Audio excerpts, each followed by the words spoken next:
Spicy drafts and spicy matches. So let's just keep the ball rolling. We're going into the land of Dawn once again for game number 2 between Team Lilgun and Imperio eSports. Imperio eSports now are up to the task. Will they be able to tie this down or like to take this game again and go with a full sweep 2-0 once again? They will top their group and they will be, I think if they won 2-0 this game, is it like for sure in the next stage? Like they will have 2-0, 2-0. The next stage, I believe so. Yeah, right? It has to be, right? You win 2 games dominantly like that, maybe. We'll have to take a look later on at the schedule. But looking at the map right now, the clear difference is so apparent. I don't think that he is committing to it. He is committing. He wants to take that retribution. Oh, there is a steal, and he is level 4, and the land is love already. Steve is trying to continue with Ethan, but Ethan can go back. There's some true damage happening. There's some damage being dealt by Aurora, but Aurora is now prevented from entering his own jungle. Oh, it is still here. It is still raging on. People are taking things personal. Yurk have to go back, and Lilgun have dominated, have invaded, have took everything in that jungle. I don't know when does it stop. I actually don't know when does it stop. Ethan committing to Aurora, and Aurora is so annoyed. I mean, why does it have to stop? They can keep going like this. They have the Matilda, and in the mid lane, it's just a big struggle as Yurk. Look at that wheel spinning, and things are now spinning towards the favor of Team Lilgun. Wow, just a clean first blood right there. Imperio eSports, after all that, think, oh, I can finally breathe in my lane a little bit. And then the second wave comes out of nowhere. Team Lilgun, this has been a character trait of them. Just extending these fights way longer than you would reasonably expect and catching people off guard. You see that earlier, Marquinhos just started healing in front of Aizen like he's trying to send a message. Right now, though, unless Imperio can lock someone down, they can't really go for a pickoff. Unless there is a miracle, they cannot survive this team. Imperio now behind in gold, behind in XP, and now behind in position. They cannot commit to that turtle, and it's a free turtle to Team Lilgun. Very nice play. Zixora gonna secure that first neutral objective for his team, and they're gonna keep the pressure rolling, continuing to invade the enemy jungle. Well, as Arashi said, why stop now? Why stop now? You are now, oh, Alpha is online. Alpha, Big Marks, Hero, Debate, and M-Series. Well, I don't know what is actually going on. Will they continue harassing that Alpha Big? I mean, they would try to, but now with some more items, some ultimates to work with, this is where it kind of sort of equalizes, because before level 4, Matilda's Guiding Wind is just so many things built in together, and so is the box shell, right? With the reset on the spells, while you have the purple buff, it's almost like unlimited damage. So for now, I think Imperio eSports still have some space to stabilize, but they have to know which fight they can take and which fight they have to just give away to Team Lilgun. I think that they are, like, so far, it's not about will you take the fight or not, it's will you force the fight or not. Team Lilgun are in there for blood. Yeah, Team Lilgun is not giving their opponents any time to think, right? You would expect that, okay, we're gonna try and regroup, we're gonna think about which fights we can take, what power spikes we want to go for. Lilgun's just saying, oh, we're just gonna play the game. Doesn't matter what's happening. It's already gonna be another 4-man gang up top. Oh, it is a sandwich. He is now getting into the sandwich form. He's out. Edith is also out. Yuri is out. And no one is surviving from that clean engagement under the turret. The top lane is now in lava. The NetherRealm dive potential, man. Team Lilgun using it to its full potential. But right now in the XP lane, it's just a back and forth duel here between Aizen and Marquinhos. Oh my fashion! He uses his back shoes just to survive that certain death. Top lane is now a dangerous place to be.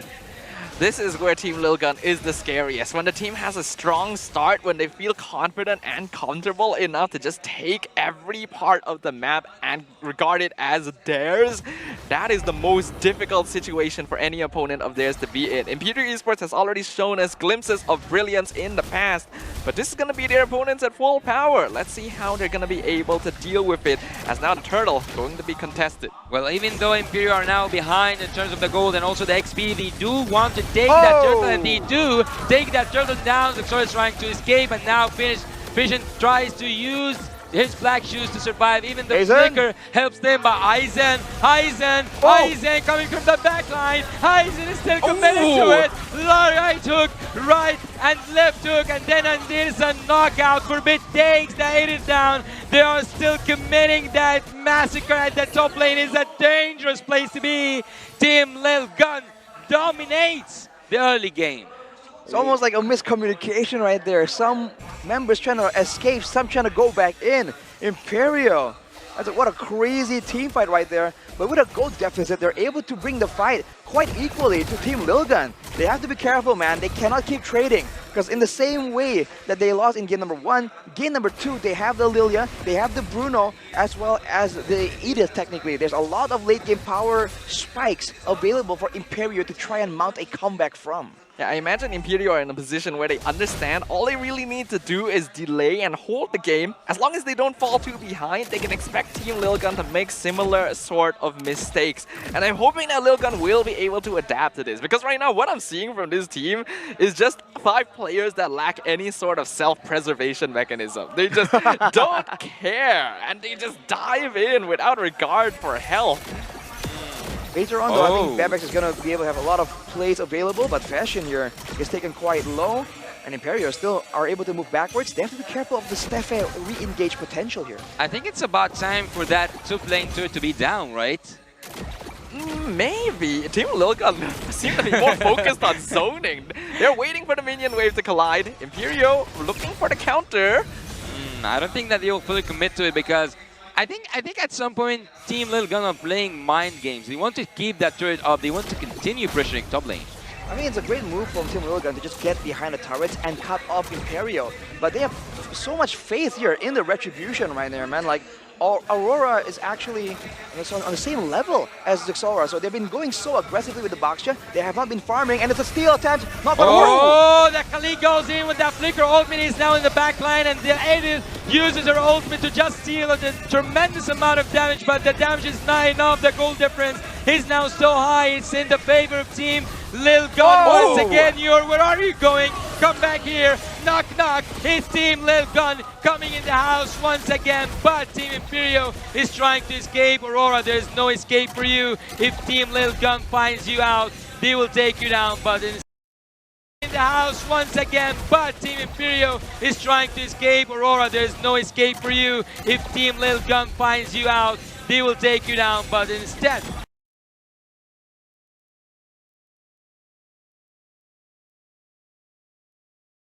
they will take that top lane down. Oh my goodness. Lilia is just giving that free gifted kill to Team Lilgun. Oh my goodness. Team Lilgun is literally representing that one person who gets invited over to your house and then stays a little bit too long. I cannot believe how much they're willing to extend these fights and threaten Imperio eSports, just believing that eventually they're going to get an opportunity again. And micro mechanics on display once again. You saw the way that Bebex actually took the guiding winds into Imperio eSports to escape the raging sandstorm. Ooh. I feel like right now the issue for Imperio eSports is that Aurora is one of the stronger members in their team, right? Especially in the early game. But he has not been in the fight in the early stages. Oh, now it's so dangerous. It was so dangerous to be in the top lane, but it seems like Lilgun is trying to shift all that to the bot lane. Team Lilgun are back in control, but this time somewhere else. Yeah, they're gonna transition now to the bottom side. But that's where Imperio eSports can catch them off guard. Right now they can't really engage, but I mean, if Team Lilgun keeps crowding together like that, a big alpha ultimate into like all the combos, I think can really win Imperio eSports a fight still. So I think Team Lilgun needs to be still a bit careful, and Imperio has to make sure that if they want to fight, get everyone on the same page and get them in the fight together. It's what we mentioned before, right? And what we've seen, just Aurora. one mistake could cost them. Ethan in a dangerous spot, able to flicker out, and the Lord is now within contention once again. Both these teams, 5 players all around the Lord pit. You would think that there'd be some kind of macro play happening across the map, but no, these players just want to brawl. Well, in terms of macro play, Team Lilgun so far has proved that they are they are executing that perfect gameplay, and that's why they are collecting the results out of it, and they might want not just to dance with the Lord, maybe even have a little dance with Imperio eSports. So far, everything's so calm. Well, hang on, they're forced to back away though. That's why the Lord damage right now is so dangerous, so devastating. Imperio have some control right here, but Team Lilgun, with the Netherrealm available, they can do a lot of damage. And Forbid is just chunking him down with the Ghostbusters. I think it's going to be Marquinhos is going to be trying to make a play in the beginning. This might be too risky, man. I don't know if Imperio should take this. Yeah, the waves are actually slowly starting to build up as well in favor of Lilgun, so they can just take their time here and wait for Imperio eSports to spread their numbers a bit thinner to try and make sure that their towers aren't threatened. Stefe though from the back line. Ooh. I don't think, they don't need Ethan to go in, and Ethan now is listening. Ethan is now in, but Marquinhos coming to that back line, and Steve is trying to do some wonders. Look at Ur, he's trying to deal any damage with that balls, but the balls on fire cannot do anything for Team Imperio. It is not just about time for Team Imperio to be in control of the game or even to come back. Team Lilgun with that free Lord. It was the real reason for Imperio to start that fight. That's why Team Lilgun went for it. Look at the waves on the bottom side, man. They know that was coming. They want to make sure that they get the fight over with before that becomes a problem, before it becomes a time constraint. It's a back and forth play right there, and Marquinhos, he's playing more like an assassin right here, jumping onto Babex every time. But with the Netherrealm available, he needs a bit more backup in order to really secure that kill. And to make things worse, Forbid has now finished the Holy Crystal. So in short engagements, it's still going to be Team Lilgun coming out on top. And not to mention the Wind of Nature completed by Bebex as well, who right now is 5-0 on the Beatrix despite Marquinhos' best efforts. He's going again. You called for it. You called for it, Sadapa. You wanted to see if Team Lilgun will have that, like... Thank you very much to our marshals up on stage for making sure that any technical difficulties are resolved as soon as possible as we jump right into a very defensive position by Imperio eSports. They're going to be forced to play in their base for now because there's no structures left for them outside of it. But this is the precise position that Team Lilgun fell into an ambush in Game 1. So all cards still on the table. Well, I think that Team Lilgun at this point have drawn a line for Team Imperio to not cross that inhibitor turret, so they are it is still so early, but Team Imperio in a really bad position. Well, you can see Lilgun are getting a bit creative. They're splitting up, and they're potentially going for a 2v1 play on the top side. Will it work out? Oh, will they go? Him? Oh! He's hiding. Close. He's hiding. But no cigar. Nibiru's passion did not land on target. Let's take a look at the in-game equipment, man. I think Marquinhos can still definitely one-shot any squishy member, but he has to get through initially the Netherrealm and afterwards the Guiding Wind as well. On the flip side, Aurora now has the Bloodlust Axe, going again all in on damage, disregarding any defensive items right here. Their strategy is to later on delete the DPS tool, right, the Beatrix, and if the Beatrix isn't doing damage, then these sustainable damage heroes will eventually overpower these pure tank heroes coming in from Team Lilgun. Yeah, that is true. A lot of this consistent late game damage for Lilgun does come from Bebex especially, so you can be sure that Imperio is going to be looking for him in every fight. Well, my question here is, when is the power peak exactly for Alpha? Is it the mid to late game, right? I think it's the early to mid game, in fact, in my opinion. In the late game, it kind of falls off a bit, but all things considered, how Imperio are playing is what they need, right? Good crowd control, good sustainability, and damage that is somewhat AoE in these fights. The question is whether they can execute on that, because right now Lilgun are performing on a much higher tempo than Imperio are used to, even compared to game number 1. That's how much of a world's difference there is between Lilgun's performance when they have a lead and when they don't. So Imperio right now is gonna play quite respectful, it looks like, and not really contesting, especially since they have waves pushing up. But this is still an objective they cannot allow to go for free over to their opponents.